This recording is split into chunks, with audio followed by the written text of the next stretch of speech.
संत बाबा फतेह सिंह जी तो वरोसाए संत बाबा गुरमीत सिंह जी खोसा कोटला वाले हरियावल प्रेमी ने।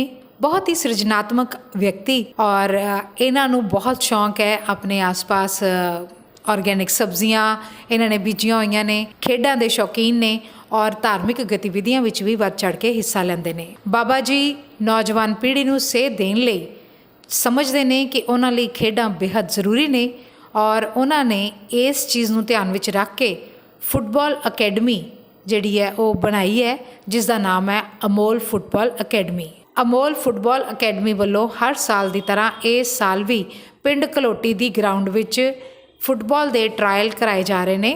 इन्हां ट्रायलों विच अंडर 17 और अंडर 14 लड़कियां दे ट्रायल करवाए जा रहे हैं। इत्थे ना सिर्फ पंजाब बल्कि नाल दे राज्यां तो भी खिडारी ट्रायल देने लई आए हुए ने। साडी टीम इस मौके ते इत्थे पहुंची और इत्थे कोचिज़ दे नाल बाहरों ट्रायल देन आए खिडारियां नाल भी गलबात कीती। साडी टीम ने बाबा गुरमीत सिंह जी नाल भी गलबात कीती, जिन्हां ने सानू अकैडमी ते अपने बारे जानकारी दित्ती।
संत बाबा गुरमीत सिंह जी वालों किया उपराला कि पेंडू एरिया दे विच लोगों के एनर्जी लैवल नूं उच्चा चक्कण दे लई और खास करके युवा पीढ़ी जिथों कि जदों बच्चे जिहड़े यंग ब्लडड हैगे आ अपने आप नूं ऑब्जर्व करते हैं, अपनी एनर्जी के लैवल्स नूं चैनलाइज करते आ, उस कंसैप्ट नूं सोचते हुए संत बाबा गुरमीत सिंह जी ने अमोल फुटबॉल अकैडमी जिहड़ी खोसा दे विच अज आपां बैठे हैगे आ, जिथे अज ट्रायल हो रहे हैं और बच्चों च बड़ा उत्साह हैगा। सर की कहना चाहोगे, तुसीं विद्या दे दानी हो और बाबा जी दे नाल अटैच होकर सेवा दे विच लगे हो, की कहना चाहोगे?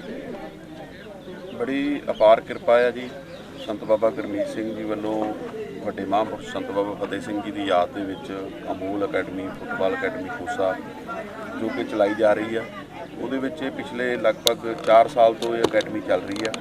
ਸਾਡੇ ਕੋਲ हर साल ही बच्चे असीं अंडर 14 17 इन्हां बच्चों के ट्रायल कराने और 2021-22 के लिए इन्हां बच्चों के ट्रायल असीं करवा रहे हैं, जिहदे विच साडे कोलों ओवरऑल पंजाब हरियाणा और JNK के काफ़ी अच्छे खिडारी साडे कोल ट्रायल देन आए ने, जिन्हां दे विच उन्हां ने अंडर 14 और अंडर 17 इन्हां दोनों एज ग्रुप के बच्चों नूं इत्थे असीं ट्रायल लवांगे उन्हां दे, जिन्हां नूं पूरा सारा साल ट्रेनिंग करा के और उन्होंने टूरनामेंट करवाए जाएंगे। इन्हां बच्चों का रहन सहन खाना पीना पढ़ाई बिल्कुल फ्री है, जो कि गुरु साहब चैरीटेबल सोसाइटी खोसा के वालों इन्हां दा सारा खर्च किया जाता है।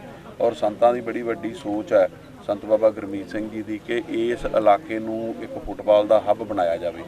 ये सानू फुटबॉल इत्थे साडे कोले मोगा डिस्ट्रिक्ट फुटबॉल एसोसीएशन भी रन कर रही है, जिहदे विच संत बाबा गुरमीत सिंह जी पैटरन ने और इलाके दे विच काफ़ी अच्छा फुटबॉल का स्कोप है, क्योंकि बच्चों के एनर्जी लैवल साडा बहुत ज़्यादा आ, जिहदे कारण करके ये बच्चे सानू काफ़ी उम्मीद है कि अच्छे बच्चे साडे कोले आउणगे और वो बच्चे जिहड़े आ साडे नाल वधिया तरीके नाल काम करके और साडी जिहड़ी अकैडमी का नाम रोशन करन। सर एक बच्चा जो ट्रायलों के सक्सैसफुल हुंदा 25 बच्चे जिहड़े हैगे उहदे नाल दे स्कूल के बच्चे या जिहड़े नाल उहदे खेलदे आ उन्हां दे एनर्जी लैवल भी उपर चक्के जांदे आ, क्योंकि उन्हां दे माइंड दे विच एक चीज़ आ जांदी हैगी आ कि ये बच्चे हुण ये नैशनल दे मतलब जिहड़े हैगा गेम्स दे विच जा रहे ने, इन्हां दा बॉडी लैंगुएज जिहड़ी आ बदल रही है। जो सारे जाने कहंदे चंगा चंगा भी बहुत वधिया ਕੀ ਸੋਚਦੇ ਹੋ ਕਿ ਇਸ ਤਰੀਕੇ ਦੇ ਨਾਲ ਹੀ ਇਸ ਪਿੰਡੂ ਏਰੀਆ ਦੇ ਵਿੱਚ ਬਾਬਾ ਜੀ ਨੇ ਜੋ ਪਹਿਲਾਂ ਉਹਨਾਂ ਨੇ ਗ੍ਰੀਨਰੀ ਦਾ ਸੋਚਿਆ, ਫਿਰ ਉਹਨਾਂ ਨੇ ਆਰਗੈਨਿਕ ਦਾ ਸੋਚਿਆ, ਔਰ ਹੁਣ ਜਿਹੜਾ ਹੈਗਾ 4 ਸਾਲ ਹੋ ਗਏ ਇਸ ਚੀਜ਼ ਦਾ ਸੋਚਦੇ ਆ। ਜਦੋਂ ਦੇ ਮਹਾਂਪੁਰਖਾਂ ਨੇ ਵੱਡੇ ਜਿਹੜੇ ਬਾਬਾ ਜੀ ਸੰਤ ਬਾਬਾ ਫਤਿਹ ਸਿੰਘ ਜੀ ਜਿਨ੍ਹਾਂ ਨੇ ਇਸ ਇਲਾਕੇ ਦੇ ਪਾਰ ਕਿਰਪਾ ਸੀਗੀ, ਉਸ ਤੋਂ ਬਾਅਦ ਇਹ ਟੈਕਨੀਕਲ ਬਾਬੇ ਜਿਨ੍ਹਾਂ ਨੇ ਬਹੁਤ ਟੈਕਨੀਕ ਦੇ ਨਾਲ ਹਰ ਚੀਜ਼ ਨੂੰ ਅਪਰੋਚ ਕਰਦੇ। ਬਿਲਕੁਲ ਇਹ ਸਹੀ ਗੱਲ ਹੈ ਜੀ। ਜਿਵੇਂ ਮਹਾਂਪੁਰਸ਼ਾਂ ਨੇ ਹਰ ਇੱਕ ਫੀਲਡ ਨੂੰ ਟੱਚ ਕੀਤਾ ਆ, ਜਿਹਦੇ ਨਾਲ ਸਭ ਤੋਂ ਪਹਿਲਾਂ ਤਾਂ ਸੀਗਾ ਵਾਤਾਵਰਨ এনवायरमेंट ਦੇ ਉੱਪਰ, ਉਸ ਤੋਂ ਬਾਅਦ ਆਰਗੈਨਿਕ ਖੇਤੀ, ਉਸ ਤੋਂ ਬਾਅਦ ਸਪੋਰਟਸ, ਫਿਰ ਐਜੂਕੇਸ਼ਨ ਦੇ ਵਿੱਚ ਉਹਦਾ ਸਾਰਿਆਂ ਦਾ ਇਹ ਕਨਸੈਪਟ ਜਿਹੜਾ ਇੱਕ ਦੂਸਰੇ ਦੇ ਨਾਲ ਕੋਰਿਲੇਟਡ ਆ। ਕਾਰਨ ਕੀ ਆ, ਅਗਰ ਸਾਡੀ ਸਿਹਤ ਅੱਛੀ ਆ ਤਾਂ ਅੱਛੀ ਸਿਹਤ ਵਾਲੇ ਬੱਚੇ ਹੀ ਅੱਛੇ ਗਰਾਊਂਡ 'ਚ ਆਉਣਗੇ। ਅਗਰ ਸਾਡੇ ਕੋਲੇ ਗਰਾਊਂਡ ਅੱਛੇ ਆ ਤਾਂ ਬੱਚਿਆਂ ਦੀ ਫਿਜ਼ੀਕਲੀ ਫਿਟਨੈਸ ਵਧੀਆ ਹੋਏਗੀ। ਅਗਰ ਬੱਚਾ ਫਿੱਟ ਹੈ ਤਾਂ ਉਹ ਪੜ੍ਹਾਈ ਵਧੀਆ ਕਰੇਗਾ, ਕਿਉਂਕਿ ਸਪੋਰਟਸ ਦੇ ਵਿੱਚ ਵੀ ਬਹੁਤ ਵੱਡਾ ਸਕੋਪ ਆ। ਸਾਡੇ ਇਲਾਕੇ ਦੇ ਤਜਿੰਦਰਪਾਲ ਸਿੰਘ ਤੂਰ ਜਿਹੜੇ ਕਿ ਦੂਸਰਾ ਏਸ਼ੀਅਨ ਗੋਲਡ ਮੈਡਲਿਸਟ ਨੇ ਸ਼ਾਟ ਪੁੱਟ ਦੇ, ਉਹ ਵੀ ਮਹਾਂਪੁਰਸ਼ਾਂ ਦੇ ਨਾਲ ਬੜੇ ਲੰਮੇ ਸਮੇਂ ਤੋਂ ਜੁੜੇ ਆ ਔਰ ਕੋਸਾ ਪਾਂਡੂ ਪਿੰਡ ਦੇ ਨੇ।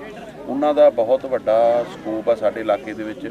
ਔਰ ਜਿਹੜੀ એનર્ਜੀ ਨੂੰ ਬੂਸਟ ਕਰਨ ਦੇ ਲਈ ਇਹ ਜਿਹੜਾ ਸਪੋਰਟਸ ਆ ਸਭ ਤੋਂ ਜ਼ਿਆਦਾ ਜ਼ਰੂਰੀ ਆ। ਆਪਾਂ ਦੇਖਦੇ ਆ ਕਿ ਹੁਣ ਫਿਟਨੈਸ ਦੇ ਲਈ, ਨਸ਼ਿਆਂ ਤੋਂ ਦੂਰ ਰੱਖਣ ਦੇ ਲਈ ਜਿੰਨੇ ਜ਼ਿਆਦਾ ਗਰਾਊਂਡ ਹੋਣਗੇ ਉਨਾ ਹੀ ਜ਼ਿਆਦਾ ਆਮ ਯੂਥ ਨੂੰ, ਯੰਗ ਜਨਰੇਸ਼ਨ ਨੂੰ ਔਰ ਸਾਡੇ ਪੰਜਾਬ ਨੂੰ, ਓਵਰਆਲ ਇੰਡੀਆ ਨੂੰ ਇੰਨਾ ਜ਼ਿਆਦਾ ਫਾਇਦਾ ਹੋਏਗਾ ਕਿ ਜਿਹੜੀ ਸਾਡੀ એનર્ਜੀ ਆ, ਜਿਹਨੂੰ ਪਹਿਲਾਂ ਕੋਈ ਪੁੱਛਦਾ ਹੀ ਨਹੀਂ ਸੀਗਾ, ਇਹ ਬੱਚੇ ਸਾਰੇ ਪਿੰਡਾਂ ਦੇ ਆ, ਲੋਕਲ ਇਲਾਕੇ ਦੇ ਆ, ਪਿੰਡਾਂ ਦੇ ਆ। ਇਹਨਾਂ ਨੂੰ ਇੱਕ ਮੌਕਾ ਮਿਲੇਗਾ, ਇੱਕ ਪਲੇਟਫਾਰਮ ਮਿਲੇਗਾ। ਜਦੋਂ ਕਿਸੇ ਨੂੰ ਇੱਕ ਪਲੇਟਫਾਰਮ ਮਿਲਦਾ ਪਰਫਾਰਮ ਕਰਨ ਦੇ ਲਈ, ਔਰ ਉਹ ਦੂਸਰਿਆਂ ਦੇ ਲਈ ਵੀ ਇੰਸਪਾਇਰ ਹੁੰਦਾ ਆ। ਇਹਨੂੰ ਦੇਖ ਕੇ ਸਾਡੇ ਇਲਾਕੇ ਦੇ ਬੱਚੇ ਇੰਸਪਾਇਰ ਹੋਣਗੇ, ਪੂਰੇ ਪੰਜਾਬ ਦੇ ਬੱਚੇ ਹੋਣਗੇ। ਪੰਜਾਬ ਦੇ ਵਿੱਚ ਬਹੁਤ ਸਾਰੀਆਂ ਵਧੀਆ ਅਕੈਡਮੀਜ਼ ਚੱਲ ਰਹੀਆਂ ਨੇ।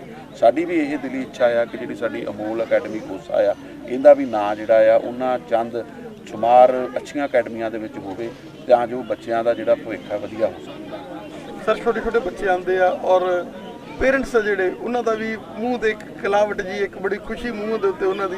ਔਰ ਜਿਸ ਤਰੀਕੇ ਨਾਲ ਆਪਾਂ ਦੇਖਦੇ ਹਾਂ 40 ਸਾਲ ਦੇ ਬੰਦੇ ਜਿਹੜੇ ਹੈਗੇ ਉਹ ਕਈ ਜਾਂਦੇ ਸਾਡੇ ਗੋਡੇ ਦੁਖਦੇ ਆ। ਔਰ ਫੁੱਟਬਾਲ ਇੱਕ ਐਸੀ ਗੇਮ ਆ ਜਿਹਦੇ ਨਾਲ એનર્ਜੀ ਲੈਵਲਸ ਉਹਨਾਂ ਦੇ ਬੱਚਿਆਂ ਦੇ ਮਾਈਂਡ ਸੈਟਅਪ ਔਰ ਉਹਨਾਂ ਦੀ ਚੈਨਲਾਈਜ਼ ਕਰਨਾ ਆਪਣੇ ਆਪ ਨੂੰ, ਕਿ ਉਹਦੇ 'ਚ ਉਹ ਹਮੇਸ਼ਾ ਲਈ ਫਿਟਨੈਸ ਜਿਹੜੇ ਹੈਗੀ ਉਹਨਾਂ ਦੀ ਨਾਲ ਬਰਕਰਾਰ ਹੋ। ਬਿਲਕੁਲ ਜੀ, ਸਪੋਰਟਸ ਕੋਈ ਵੀ ਹੈ, ਗੇਮ ਤੁਸੀਂ ਕੋਈ ਵੀ ਕਰੋਗੇ, ਤੁਹਾਨੂੰ ਫਿਟਨੈਸ ਦਾ ਸਭ ਤੋਂ ਪਹਿਲਾਂ ਉਹਦਾ ਜਿਹੜਾ ਫਸਟ ਪ੍ਰਿੰਸੀਪਲ ਉਹ ਫਿਟਨੈਸ ਹੀ ਆ। ਅਗਰ ਸਾਡੇ ਬੱਚਿਆਂ ਦੇ ਵਿੱਚ ਫਿਟਨੈਸ ਆ ਜਾਂਦੀ ਹੈ ਤਾਂ ਨੈਚੁਰਲੀ ਹੈ ਵੀ ਉਹ ਬਹੁਤ ਹਰ ਇੱਕ ਚੀਜ਼ ਨੂੰ ਅਚੀਵ ਕਰ ਸਕਦੇ ਆ। ਇਹ ਸਾਡੇ ਬੱਚੇ ਆਏ ਆ, ਅਸੀਂ ਗਰਾਊਂਡਾਂ ਦਾ ਮੇਨ ਮਕਸਦ ਹੀ ਇਹ ਆ ਵੀ ਉਹਨਾਂ ਦੇ ਵਿੱਚ ਬੱਚੇ ਆਉਣ, ਫਿੱਟ ਹੋਣ। ਔਰ ਸਾਨੂੰ ਇਸ ਗੱਲ ਦੇ ਲਈ ਬੜੀ ਖੁਸ਼ੀ ਆ ਕਿ ਪੇਰੈਂਟਸ ਸਾਡੇ ਬਹੁਤ ਜ਼ਿਆਦਾ, ਮਤਲਬ ਕਿ ਪੇਰੈਂਟਸ ਦੇ ਵਿੱਚ ਇਹਨਾਂ ਦੇ ਲਈ ਐਨਕਰੇਜ ਸੀਗੇ ਔਰ ਉਹਨਾਂ ਨੇ ਸਾਨੂੰ ਫੋਨ ਵੀ ਕੀਤੇ ਆ। ਕੁਝ ਪੇਰੈਂਟਸ ਸਾਡੇ ਨਾਲ ਆਏ ਵੀ ਆ, ਬੈਠੇ ਵੀ ਨੇ, ਔਰ ਉਹਨਾਂ ਦੇ ਵਿੱਚ ਮਨ ਦੇ ਵਿੱਚ ਚਾਹ ਵੀ ਆ ਵੀ ਸਾਡੇ ਬੱਚੇ ਜਿਹੜੇ ਆ ਸਪੋਰਟਸ ਦੇ ਵਿੱਚ ਜਾਣ, ਖੇਲਣ ਔਰ ਉਹ ਆਪਣਾ ਜਿਹੜਾ ਕੈਰੀਅਰ ਆ ਐਜ਼ ਇਹਨੂੰ ਪ੍ਰੋਫੈਸ਼ਨਲ ਵੀ ਅੱਜ ਕੱਲ੍ਹ ਬਹੁਤ ਵਧੀਆ ਗਵਰਨਮੈਂਟ ਵੱਲੋਂ ਵੀ ਚੱਲ ਰਹੇ ਆ ਔਰ ਕੰਪਨੀਆਂ ਵੀ ਚਲਾ ਰਹੀਆਂ ਨੇ। ਆਈ ਲੀਗ ਵਗੈਰਾ ਚੱਲ ਰਹੀ ਆ, ਜਿਹਦੇ ਵਿੱਚ ਬੱਚੇ ਇਸ ਲੈਵਲ ਤੋਂ ਉੱਪਰ ਜਾ ਕੇ ਉਹ ਆਪਣਾ ਇਨਕਮ ਸੋਰਸਿਸ ਨੂੰ ਵੀ ਵਧਾ ਸਕਦੇ ਆ। ਇਹ ਜਿਹੜੀ ਸਪੋਰਟਸ ਆ ਸਾਡੇ ਨਾਲ ਫਿਟਨੈਸ ਦੇ ਨਾਲ ਸਾਡੀ ਇਨਕਮ ਦਾ ਵੀ ਵੱਡਾ ਸਾਧਨ ਹੋ ਸਕਦੀ ਆ ਕਿ ਅਸੀਂ ਸਰੀਰ ਦੇ ਨੂੰ ਵਰਤ ਕੇ ਕਿੰਨਾ ਵਧੀਆ ਗਰਾਊਂਡ ਦੇ ਵਿੱਚ ਰਹਿ ਕੇ, ਫਿੱਟ ਰਹਿ ਕੇ ਵੀ ਅਸੀਂ ਇਨਕਮ ਜਿਹੜੀ ਕਰ ਸਕਦੇ ਹਾਂ। ਭੈਣ ਜੀ, ਤੁਸੀਂ ਅੱਜ ਅਮੋਲ ਫੁੱਟਬਾਲ ਅਕੈਡਮੀ ਖੋਸਾ ਕੋਟਲਾ ਜਿਹੜੇ ਕਿ ਸੰਤ ਬਾਬਾ ਗੁਰਮੀਤ ਸਿੰਘ ਜੀ ਨੇ ਆਪਣੇ ਮਾਈਂਡ ਸੈਟਅਪ ਦੇ ਨਾਲ ਇਸ ਸੇਵਾ ਨੂੰ ਔਰ ਪਿੰਡ ਦੇ ਲੋਕਾਂ ਨੂੰ ਔਰ ਬੁੱਧੀਜੀਵੀਆਂ ਨੂੰ ਜਿਸ ਤਰੀਕੇ ਨਾਲ ਸਾਡੇ ਨਾਲ ਸਰ ਬੈਠੇ ਆ ਜਿਹੜੇ ਵਿੱਦਿਆ ਦਾ ਦਾਨ ਦੇ ਕੇ ਇਸ ਨਾਲ ਫੀਲਡ ਦੇ ਫਿਜ਼ੀਕਲ ਐਜੂਕੇਸ਼ਨ ਦੇ ਡਿਪਾਰਟਮੈਂਟ ਸੀਗੇ, ਕੀ ਕਹਿਣਾ ਚਾਹੋਗੇ? ਸਰ ਸਭ ਤੋਂ ਪਹਿਲੇ ਸਤਿ ਸ਼੍ਰੀ ਅਕਾਲ। ਇਹ ਬੜੀ ਵਧੀਆ ਇੱਕ ਓਪਰਚੁਨਿਟੀ ਹੈ ਬੱਚਿਆਂ ਵਾਸਤੇ, ਜਿਹੜੇ ਬੱਚੇ ਮਤਲਬ ਨਹੀਂ ਪੇ ਕਰ ਸਕਦੇ ਹੈ ਨਾ, ਉਹਨਾਂ ਵਾਸਤੇ ਬਹੁਤ ਅੱਛਾ ਇੱਕ ਓਪਰਚੁਨਿਟੀ, ਬਹੁਤ ਵਧੀਆ ਇੱਕ ਪਲੇਟਫਾਰਮ ਦੇ ਰਿਹਾ ਹੈ ਨਾ, ਜਿਨ੍ਹਾਂ ਦੇ ਜਿਵੇਂ ਸਾਡੇ ਵਰਗੇ ਪੇਰੈਂਟਸ ਅਸੀਂ ਨਹੀਂ ਅਫੋਰਡ ਕਰ ਪਾਉਂਦੇ। ਇਹਨਾਂ ਦੇ ਬਾਰੇ ਸੁਣਿਆ ਸੀ ਅਤੇ ਮੈਂ ਅੰਮ੍ਰਿਤਸਰ ਤੋਂ ਆਪਣੇ ਬੇਟੇ ਨੂੰ ਨਾਲ ਲੈ ਕੇ ਆਈ, ਅੰਡਰ 14 'ਚੋਂ ਖੇਡਣ ਆਇਆ ਅਤੇ ਹੋਪ ਕਿ ਉਹ ਸਿਲੈਕਟ ਹੋ ਜੇ। ਅਤੇ ਬਾਕੀ ਇਹ ਵੀ ਬੱਚੇ ਜਿਹੜੇ ਆਏ ਨੇ ਇਹਨਾਂ ਦੇ ਵੀ ਪੇਰੈਂਟਸ ਹੈ ਨਾ ਐਜ਼ ਇਟ ਇਜ਼ ਹੀ, ਕਿਸੇ ਨੇ ਹਰਿਆਣੇ ਤੋਂ ਭੇਜਿਆ, ਮੇਰੇ ਨਾਲ ਹੀ 4 ਬੱਚੇ, ਕੋਈ ਚੁਗਾਨੇ ਤੋਂ ਸੀ, ਕੋਈ ਲੋਕੋਗੇ ਦੇ ਸੀ, ਕੋਈ ਅਜਨਾਲੇ ਤੋਂ ਸੀ, ਅਤੇ ਹਰ ਬੱਚਾ ਉਮੀਦ ਲੈ ਕੇ ਆਉਂਦਾ ਹੈ ਨਾ।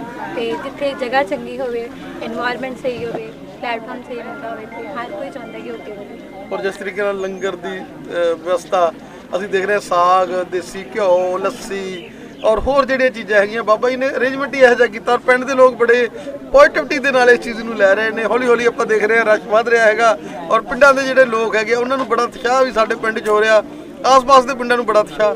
ਹਾਂਜੀ, ਜਦੋਂ ਅਸੀਂ ਸਵੇਰੇ ਆਏ ਸੀ ਸਾਨੂੰ ਨਾ ਇੱਥੋਂ ਬਾਹਰੋਂ ਕੋਈ ਚੀਜ਼ ਨਹੀਂ ਮਿਲੀ, ਤੇ ਰਸਤੇ 'ਚ ਇੱਕ ਭਾਜੀ ਸੀ, ਉਹਨਾਂ ਨੇ ਸਾਨੂੰ ਇੱਥੋਂ ਤੱਕ ਲਿਫਟ ਦਿੱਤੀ ਹੈ ਨਾ। ਸਭ ਤੋਂ ਪਹਿਲਾਂ ਉਤਸ਼ਾਹ ਇੱਥੋਂ ਵੇਖਣ ਨੂੰ ਮਿਲਦਾ। ਫਿਰ ਇੱਥੇ ਆ ਕੇ ਚਾਹ ਪਾਣੀ ਦਾ ਪੂਰਾ ਪ੍ਰਬੰਧ ਆ, ਮਤਲਬ ਐਜ਼ ਏ ਵੂਮਨ ਹੈ ਨਾ, ਪੂਰਾ ਫੈਸਿਲਿਟੀ ਹੈ ਵੀ, ਕੋਈ ਵਾਸ਼ਰੂਮ ਜਾਣਾ ਜਾਂ ਕਿੱਦਾਂ, ਹਰ ਚੀਜ਼ ਦਾ। ਹੁਣ ਲੰਗਰ ਆਇਆ, ਸਾਗ ਬਣ ਕੇ ਆਇਆ, ਹਰ ਚੀਜ਼ ਬੱਚਿਆਂ ਦੇ ਹੈਲਥ ਨੂੰ ਵੇਖਦਿਆਂ ਹੋਇਆ ਉਹਨਾਂ ਨੇ ਡਾਈਟ ਵੀ ਪ੍ਰੋਪਰ ਰੱਖੀ ਹੈ ਕਿ ਜੇ ਉਹਨਾਂ ਨੇ ਖੇਡਣਾ ਹੋ ਤੇ ਉਹਨਾਂ ਨੂੰ ਡਾਈਟ ਵੀ ਪ੍ਰੋਪਰ ਮਿਲੇ, ਉਹਨਾਂ ਨੂੰ ਉਹਨਾਂ ਦਾ ਸਿਹਤ ਦਾ ਵੀ ਕੋਈ ਨੁਕਸਾਨ ਨਾ ਹੋਵੇ। ਔਰ ਪਹਿਲਾਂ ਆਪਾਂ ਕੋਚ ਦੇਖਦੇ ਹੁੰਦੇ ਸੀ ਬੜੇ ਗੰਭੀਰ ਜਿਹੇ ਕੋਚ, ਔਰ ਹੁਣ ਦੇਖ ਰਹੇ ਹਾਂ ਬੜੇ ਲਾਈਟ ਜਿਹੇ ਔਰ ਬੜੇ ਪਿਆਰੇ ਜਿਹੇ ਕੋਚ। ਤੁਸੀਂ ਹੋ ਯੰਗ ਬਲੱਡਡ ਹੋ, ਗੱਲਾਂ ਦੇ ਲਾਲੀ ਹੈ, ਬੜੇ ਸਮਾਰਟ ਬॉय ਹੋ। ਕੀ ਕਹਿਣਾ ਚਾਹੋਗੇ ਅੱਜ ਦਾ ਜਿਹੜਾ ਹੈਗਾ ਇਹ ਇਵੈਂਟ ਹੈਗਾ ਅਮੋਲ ਫੁੱਟਬਾਲ ਅਕੈਡਮੀ ਦਾ, ਉਹਦੇ ਬਾਰੇ ਕੀ ਕਹਿਣਾ ਚਾਹੋਗੇ? ਸਭ ਤੋਂ ਪਹਿਲਾਂ ਦਾ ਬਹੁਤ ਧੰਨਵਾਦ ਸੰਤ ਬਾਬਾ ਗੁਰਮੀਤ ਸਿੰਘ ਜੀ ਖੋਸਿਆਂ ਵਾਲਿਆਂ ਨੂੰ, ਤੇ ਜਿਨ੍ਹਾਂ ਨੇ ਮੈਨੂੰ ਇੱਥੇ ਕੋਚਿੰਗ ਕਰਨ ਦਾ ਮੌਕਾ ਦਿੱਤਾ। ਸੋ ਇੱਥੇ ਅੱਜ ਅਸੀਂ ਟਰਾਇਲ ਰੱਖੇ ਹੋਏ ਆ ਅੰਡਰ 14 ਔਰ ਅੰਡਰ 17। ਸਾਡੇ ਕੋਲ ਬੱਚੇ ਪਹੁੰਚੇ, ਜਿੱਦਾਂ ਸਾਡੇ ਦੱਸਿਆ ਹੀ ਹੋਇਆ, ਹਰਿਆਣਾ ਤੋਂ ਆਏ ਨੇ, ਉੱਤਰਾਖੰਡ ਤੋਂ ਆਏ ਨੇ, ਪੰਜਾਬ ਤੋਂ ਆਏ ਨੇ, ਦਿੱਲੀ ਤੋਂ ਆਏ ਨੇ, ਕਾਫੀ ਦੂਰ ਤੋਂ ਆਏ ਨੇ। ਸੋ ਸਾਡੀ ਇਹੀ ਕੋਸ਼ਿਸ਼ ਆ ਵੱਧ ਤੋਂ ਵੱਧ ਚੰਗੇ ਬੱਚਿਆਂ ਨੂੰ ਇੱਥੇ ਖੇਡਣ ਦਾ ਮੌਕਾ ਦਿੱਤਾ ਜਾਵੇ, ਤਾਂ ਕਿ ਆਉਣ ਵਾਲੇ ਟਾਈਮ ਦੇ ਵਿੱਚ ਫਿੱਟ ਹੋ ਕੇ ਵਧੀਆ ਟ੍ਰੇਨਿੰਗ ਲੈ ਕੇ ਔਰ ਸਾਡੀ ਅਕੈਡਮੀ ਦਾ ਵੀ ਨਾਮ ਉੱਚਾ ਕਰਨ ਔਰ ਆਪਣਾ ਵੀ ਨਾਮ ਉੱਚਾ ਕਰਨ, ਸੋ ਆਪਣੇ ਪੇਰੈਂਟਸ ਦਾ ਵੀ ਨਾਮ ਉੱਚਾ ਕਰਨ। ਬੱਚਿਆਂ ਦੇ એનર્ਜੀ ਲੈਵਲਸ, ਕੋਈ ਉੱਤਰਾਖੰਡ ਜਿਸ ਤਰੀਕੇ ਨਾਲ ਦੱਸ ਰਿਹਾ, ਕੋਈ ਹਰਿਆਣੇ ਤੋਂ ਆਇਆ ਹੈ, ਬੜਾ ਉਹਨਾਂ ਦੇ ਮਨ 'ਚ ਉਤਸ਼ਾਹ ਹੈਗਾ।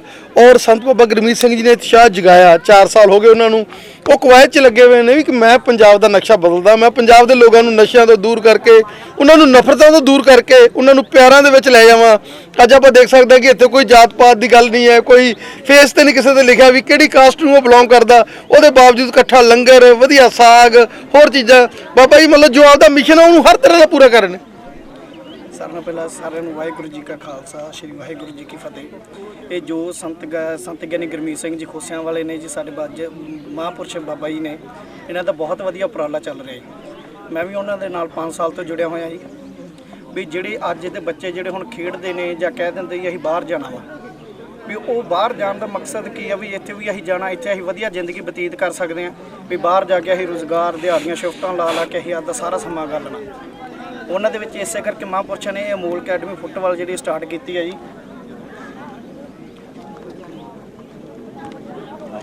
ਜੋ ਅਮੋਲ ਅਕੈਡਮੀ ਫੁੱਟਬਾਲ ਸਟਾਰਟ ਕੀਤੀ, ਉਹਦੇ ਵਿੱਚ ਸਾਨੂੰ ਬਹੁਤ ਵਧੀਆ ਰਿਸਪੌਂਸ ਮਿਲ ਰਿਹਾ। ਸਾਨੂੰ ਜਿਵੇਂ ਦੱਸਿਆ ਅੱਗੇ ਕੋਚ ਸਾਹਿਬ ਨੇ ਵੀ ਦੱਸਿਆ ਵੀ ਜਿਵੇਂ ਸਾਨੂੰ ਦਿੱਲੀ ਤੋਂ, ਉੱਤਰਾਖੰਡ, ਵੀ ਕਾਫੀ ਦੂਰੋਂ ਸਟੇਟ ਤੋਂ ਆ ਰਹੇ ਨੇ, ਮਹਾਰਾਸ਼ਟਰ ਤੋਂ ਵੀ ਬੱਚੇ ਆਏ ਨੇ ਸਾਡੇ ਕੋਲ। ਐਸੀ ਕੋਈ ਪ੍ਰੋਬਲਮ ਨਹੀਂ ਕਿ ਵੀ ਉਹਨਾਂ ਦੇ ਜਾਣੀ ਕਿ ਆਉਣ ਕਰਕੇ ਇੱਕ ਦਿਨ ਪਹਿਲਾਂ ਆ ਗਏ ਸਾਡੇ ਕੋਲ ਬੱਚੇ। ਵੀ ਹੌਲੀ ਜਿਵੇਂ ਨੈਕਸਟ ਸਾਡਾ ਸਟੈਪ ਆ, ਅੱਗੇ ਵੀ ਅਸੀਂ ਟਰਾਇਲ ਲਵਾਂਗੇ, ਵੀ ਮਾਰਚ ਦੇ ਵਿੱਚ ਲਏ ਜਾਣਗੇ, ਵੀ ਅਪ੍ਰੈਲ ਦੇ ਵਿੱਚ ਲਏ ਜਾਣਗੇ, ਵੀ ਜਿਵੇਂ ਫਾਈਨਲ ਸਿਲੈਕਸ਼ਨ ਸਾਡੀ ਹੋਏਗੀ ਅੱਗੇ ਜਾ ਕੇ। Thank you. ਮੈਂ ਇਹਦੇ ਬਾਰੇ ਇਹ ਗੱਲ ਕਹਿਣਾ ਚਾਹਾਂਗਾ, ਕਿਉਂਕਿ ਅਸੀਂ ਆਮ ਹੀ ਬਜ਼ੁਰਗਾਂ ਤੋਂ ਸੁਣਦੇ ਹਾਂ ਕਿ ਅੱਜ ਦੇ ਬੱਚੇ ਕੱਲ੍ਹ ਦੇ ਨੇਤਾ ਨਹੀਂ। ਅਸੀਂ ਦੇਖਦੇ ਹਾਂ ਸਾਡੇ ਕਿਸਾਨ ਅੱਜ ਸੜਕਾਂ ਦੇ ਉੱਤੇ ਬੈਠੇ ਨੇ, ਕਿਉਂ ਬੈਠੇ ਨੇ? ਕਿ ਸਾਡੇ ਨੇਤਾ ਮਾੜੇ ਨੇ, ਇਸੇ ਕਰਕੇ ਬੈਠੇ। ਜੇ ਅਸੀਂ ਅੱਜ ਦਾ ਆਪਣਾ ਵਰਤਮਾਨ ਸੰਭਾਲਾਂਗੇ ਨਾ, ਉਹ ਕੱਲ੍ਹ ਦਾ ਭਵਿੱਖ ਬਣਨਾ। ਜਦੋਂ ਉਹ ਭਵਿੱਖ ਨੇ ਨਾ ਸਾਡੇ ਬੱਚਿਆਂ ਨੇ ਜਾ ਕੇ ਅੱਗੇ ਜਾ ਕੇ ਨੈਤਿਕਤਾ ਦੇ ਕਦਰਾਂ ਕੀਮਤਾਂ ਨੂੰ ਸਮਝਣਾਗਾ, ਉਸ ਦੇ ਨਾਲ ਸਾਡੇ ਨੇਤਾ ਚੰਗੇ ਹੋਣਗੇ। ਇਸ ਕਰਕੇ ਅਸੀਂ ਆਪਣੇ ਵਰਤਮਾਨ ਨੂੰ ਸੰਭਾਲੀਏ। ਜਿਹੜਾ ਆਉਣ ਵਾਲਾ ਸਮਾਂ ਸਾਡਾ, ਬੱਚੇ ਨਸ਼ਿਆਂ ਤੋਂ ਵੀ ਬਚਣਗੇ, ਤੇ ਜੇ ਬੱਚੇ ਆਪ ਜਾਗਰੂਕ ਹੋਣਗੇ ਦੂਸਰਿਆਂ ਨੂੰ ਵੀ ਜਾਗਰੂਕ ਕਰਨਗੇ। ਜੇ ਅਸੀਂ ਖੁਦ ਹੀ ਨਾ ਜਾਗਰੂਕ ਹੋਏ, ਦੂਸਰਿਆਂ ਨੂੰ ਕਿੱਦਾਂ ਜਾਗਰੂਕ ਕਰਾਂਗੇ? ਇਸ ਕਰਕੇ ਸੰਘਰਸ਼ ਦੇ ਵਿੱਚ ਲੰਘਣਾ ਹੀ ਪੈਣਾਗਾ। ਇਸ ਕਰਕੇ ਨੌਜਵਾਨ ਪੀੜ੍ਹੀ ਨੂੰ ਸੰਭਾਲਣਾ ਹੀ ਪੈਣਾਗਾ, ਜਿਹਦੇ ਨਾਲ ਅਸੀਂ ਚੰਗੇ ਸਮਾਜ ਦੀ ਸਿਰਜਣਾ ਕਰ ਸਕਦੇ। I'm Ganesha from Mundi Dabbali and I'm playing in Baba Tehel Das Sports Club. I have been playing since 5 years and my coach informed me about the trials happening in Khosakotla. So I'm feeling really happy here that there are too much opportunities about football, and students and players from all over India are present here and enthusiastic to play football and get selected here. Thank you. Waheguru ji ਕਾ ਖਾਲਸਾ, ਵਾਹਿਗੁਰੂ ਜੀ ਕੀ ਫਤਿਹ। ਮੇਰਾ ਨਾਮ ਤਜਿੰਦਰ ਹੈ, ਮੈਂ ਮੰਡੀ ਡੱਬ ਵਾਲੀ ਤੋਂ ਹਾਂ। ਮੈਂ ਫੁੱਟਬਾਲ 2 ਸਾਲਾਂ ਤੋਂ ਖੇਡੀ ਜਾਂਦਾ ਸੀ। ਮੇਰੇ ਕੋਚ ਨੇ ਕਿਹਾ ਸੀ ਕਿ ਪਿੰਡ ਖੋਸਾ ਕੋਟਲਾ 'ਚ ਟਰਾਇਲ ਹੋ ਰਹੇ ਆ, ਤਾਂ ਉਹਨਾਂ ਨੇ ਮੈਨੂੰ ਇਨਫੋਰਮ ਕੀਤਾ। ਤਾਂ ਉਹਨਾਂ ਨੇ ਕਿਹਾ ਕਿ ਤੂੰ ਜਾ ਕੇ ਟਰਾਇਲ ਦੇ ਕੇ ਆ। ਮੈਂ ਇੱਥੇ ਆ ਕੇ ਬਹੁਤ ਖੁਸ਼ ਹਾਂ ਕਿ ਬਹੁਤ ਸਾਰੇ ਲੋਕ ਬੱਚੇ ਇੱਥੇ ट्रायल देने आते हैं तो आप दी स्किल्स इत्थे इम्प्रूव करते हैं। मैं हरियाणा से आया हूँ, मेरा नाम नवदीप है। यहाँ पे मेरे कोच ने बताया था कि यहाँ पे ट्रायल है, बहुत अच्छी एकेडमी है, बहुत अच्छा गेम करवाया जाता है यहाँ पे। यहाँ से बच्चे बहुत दूर दूर तक जाते हैं, तो मैं भी यहाँ पे ट्रायल देने के लिए आया हूँ। यहाँ बहुत अच्छे प्रोग्राम है, सभी चीज़ों के लिए बहुत अच्छे कोचेज है यहाँ पे। और जैसे धार्मिक वाइब्रेशंस है, एक पवित्रता का माहौल मिल रहा है, और उसके साथ लंगर की हम बात कर लें, साग, लस्सी और ऐसी चीज़ें। हाँ, यहाँ पर बहुत अच्छा खाना मिलता है और किसी भी जाति के भेदभाव के बिना सभी एक साथ लंगर खाते हैं।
ਵਾਹਿਗੁਰੂ ਜੀ ਕਾ ਖਾਲਸਾ ਵਾਹਿਗੁਰੂ ਜੀ ਕੀ ਫਤਿਹ।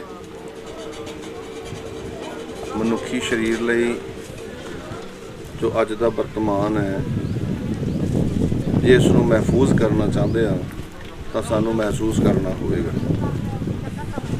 ਕਿਉਂਕਿ ਜ਼ਿੰਦਗੀ ਮਹਿਸੂਸ ਕਰਨ ਦੇ ਨਾਲ ਦੂਜੇ ਦੇ ਜੀਵਨ ਦੀ ਸਮਝ ਆਉਂਦੀ ਹੈ।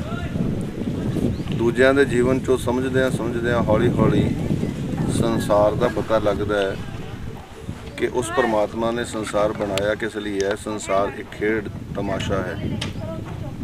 खेड तमाशे विच खेड जगत एक अपने आप विच अहम दुनिया। इसे दुनिया दे विच खोसा क्लस्टर अंदर स्पोर्ट्स नूं स्टेट लैवल तक फिर नैशनल लैवल तक अगे लैके जाने वास्ते जिन्ने भी खेड प्रेमी ने जां जीवन नाल प्रेम रखण वाले ने ਜਾਂ ਜ਼ਿੰਦਗੀ ਨੂੰ ਮਹਿਸੂਸ ਕਰਨ ਵਾਲੇ ਨੇ ਕਿ ਜ਼ਿੰਦਗੀ ਹੱਸਦੀ ਵਸਦੀ ਨਜ਼ਰ ਆਉਣੀ ਚਾਹੀਦੀ ਹੈ, ਕਿ ਜੀ ਹੈ ਤਾਂ ਜਹਾਨ ਹੈ। ਇਹਦੇ ਲਈ ਅਮੋਲ ਅਕੈਡਮੀ ਦੇ ਜਿੰਨੇ ਵੀ ਸਮੂਹ ਮੈਂਬਰ ਸਾਹਿਬਾਨ ਨੇ, ਐਡਮਿਨ 'ਚ ਕੰਮ ਕਰਨ ਵਾਲੇ ਨੇ, ਹਰ ਸਾਲ ਦੀ ਤਰ੍ਹਾਂ ਐਤਕੀ ਵੀ ਜਿਹੜਾ ਫੁੱਟਬਾਲ ਵਾਸਤੇ ਅੰਡਰ 14 ਐਂਡ ਅੰਡਰ 17 ਟਰਾਇਲ ਲਏ ਗਏ ਨੇ, ਜਿਨ੍ਹਾਂ ਵਿੱਚ ਜਿਹੜਾ ਇੰਟਰ ਸਟੇਟ ਜਿਵੇਂ ਹਰਿਆਣੇ ਤੋਂ उत्तराखंड तो बहुत सारे प्लेयर्स ने आके अपने ट्रायल दिते ने। ਕੋਸ਼ਿਸ਼ ਇਹ ਕੀਤੀ ਜਾਂਦੀ ਹੈ ਕਿ ਖੇਡ ਨੂੰ ਖੇਡਣ ਵਾਲਾ ਜਿਹੜਾ ਖੇਡ ਪ੍ਰੇਮੀ ਬਚਪਨਾ ਹੈ ਉਹਨੂੰ ਹਰ ਸੁਵਿਧਾ ਮਿਲੇ, ਚਾਹੇ ਉਹ ਖੁਰਾਕ ਦੀ ਹੋਵੇ, ਵਾਤਾਵਰਣ ਦੀ ਹੋਵੇ, ਇੱਕ ਦੂਜੇ ਦੀ ਆਗਿਆਕਾਰਤਾ ਦੇ ਵਿੱਚ ਸੂਝ ਹਾਸਲ ਕਰਨ ਵਾਸਤੇ ਸੋਚ ਵਿਚਾਰ ਦੀ ਹੋਵੇ। ਕਿਉਂਕਿ ਅੱਜ ਜਦੋਂ ਅਸੀਂ ਆਪਣੇ ਜੀਵਨਾਂ ਵੱਲ ਝਾਤ ਮਾਰਦੇ ਹਾਂ, ਸੰਸਾਰ ਦੀ ਦਸ਼ਾ ਨੂੰ ਵੇਖਦੇ ਹਾਂ, ਤਾਂ ਪੋਲਿਊਸ਼ਨ ਦੇ ਨਾਲ ਅਸੀਂ ਹਵਾ ਨੂੰ ਵੀ ਬਰਬਾਦ ਕਰ ਲਿਆ, ਪਾਣੀ ਨੂੰ ਵੀ ਬਰਬਾਦ ਕਰ ਲਿਆ। ਹਾਲਾਤ ਇਹੋ ਜਿਹੇ ਬਣਦੇ ਨਜ਼ਰ ਆਉਂਦੇ ਨੇ ਜਿਵੇਂ ਕਿਧਰੇ ਮੰਗਲ ਗ੍ਰਹਿ ਵਰਗੇ ਹਾਲਾਤ ਨਾ ਖੜੇ ਹੋ ਜਾ। ਤਾਂ ਦੇਰ ਆਇਦ ਦਰੁਸਤ ਆਇਦ ਲਈ ਜਿਹੜਾ ਇਹ ਭਾਵਨਾ ਪੂਰੀ ਤਰ੍ਹਾਂ ਇੱਕ ਦੂਜੇ ਨਾਲ ਜੁੜ ਕੇ ਚੇਤਨਾ ਬਣ ਜਾਵੇ, ਦਿਸ਼ਾ ਅਤੇ ਦਸ਼ਾ ਦੋਨੋਂ ਹੀ ਸਾਨੂੰ ਸਮਝ ਆ ਜਾਣ, ਇਹਦੇ ਵਾਸਤੇ ਇਹ ਯਤਨ ਕੀਤੇ ਜਾਂਦੇ ਨੇ ਵੀ ਤਾਂ ਕਿ ਜਿਹੜਾ ਇੱਕ ਬਚਪਨਾ ਹੈ ਉਹ ਇੰਨਾ ਕੁ ਜ਼ਿੰਮੇਵਾਰ ਤੇ ਸੂਝਵਾਨ ਹੋਵੇ, ਉਹਨੂੰ ਸਮਝ ਹੋਵੇ ਕਰੰਸੀ ਵੱਡੀ ਨਹੀਂ ਹੁੰਦੀ, ਵੱਡਾ ਕੰਮ ਕਰਨ ਦੀ ਸ਼ਕਤੀ ਹੁੰਦੀ ਹੈ। ਖੇਡ ਵਿੱਚ ਜਿੱਤ ਵੱਡੀ ਨਹੀਂ ਹੁੰਦੀ, ਹਾਰ ਉੱਪਰ ਕਾਬੂ ਪਾਉਣਾ ਵੱਡਾ ਹੁੰਦਾ ਹੈ। ਦੁਨੀਆ ਦੇ ਅੰਦਰ ਅਸੰਭਵਤਾਵਾਂ ਦੁਖਾਂਤ ਨਹੀਂ ਹੁੰਦਾ, ਉਹਨਾਂ ਦੇ ਉੱਪਰ ਕਾਬੂ ਪਾਉਣ ਨਾਲ ਸਿਆਣਪ ਨੂੰ ਵਰਤਣਾ ਚੰਗਾ ਹੁੰਦਾ ਹੈ। ਤਾਂ ਇਹ ਸਾਰਾ ਕੁਝ ਜਿਹੜੀ ਸਾਡੀ ਬੌਧਿਕਤਾ ਹੈ, ਮਾਨਸਿਕਤਾ ਹੈ, ਸੰਵਾਦਕ ਪ੍ਰਵਿਰਤੀ ਹੈ, ਇਹਨਾਂ ਰਾਹੀਂ ਹੀ ਸਫਲ ਹੋ ਸਕਦਾ। ਫਿਰ ਸਾਨੂੰ ਹਰ ਚੀਜ਼ ਦੀ ਸਮਝ ਆਉਂਦੀ ਹੈ।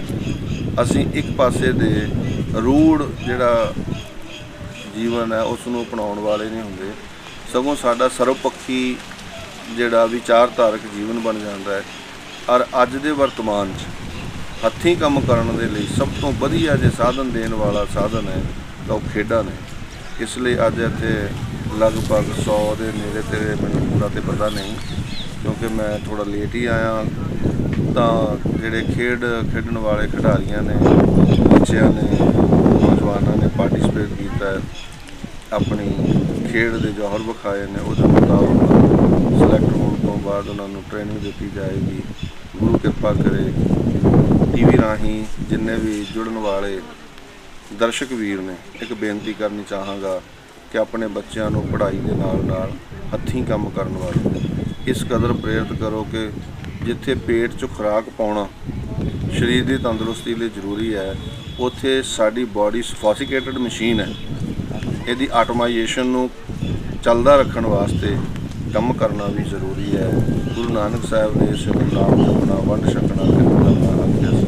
ਬਹੁਤ ਬਹੁਤ ਧੰਨਵਾਦ। ਵਾਹਿਗੁਰੂ ਜੀ ਕਾ ਖਾਲਸਾ, ਵਾਹਿਗੁਰੂ ਜੀ ਕੀ ਫਤਿਹ।